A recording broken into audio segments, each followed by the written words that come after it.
Kitalo nnyo kitalo ddala eky'omukulu General Elly Tumwine ono nga yaliko Minisita wa Security.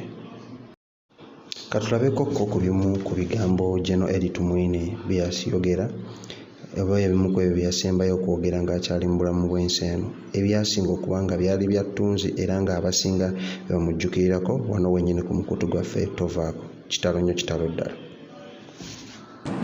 Police has a right to shoot you and kill you if you reach a certain level.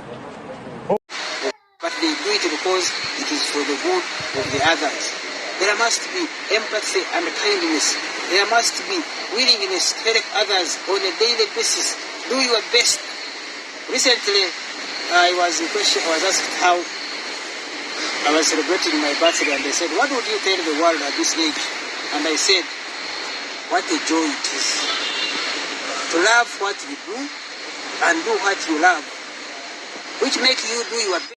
I would like to end by giving you my latest song, which is what I feel, and I'm very happy to end with by saying, Jabogera bogere, Uganda songa mbere, abogera bogere, Uganda songa mbere, abeba semwe bake, Uganda songa mbere, batagala mulekeyo, Uganda songa mbere, abogera bogere, Uganda songa mbere, abakola tukole, Uganda songa mbere, songa Uganda songa mbere kila mtu. So mugende maso tukole, let's move forward, let's move on for a better Uganda. God bless you and enjoy the new situation and maintain peace and stability. Thank you very much.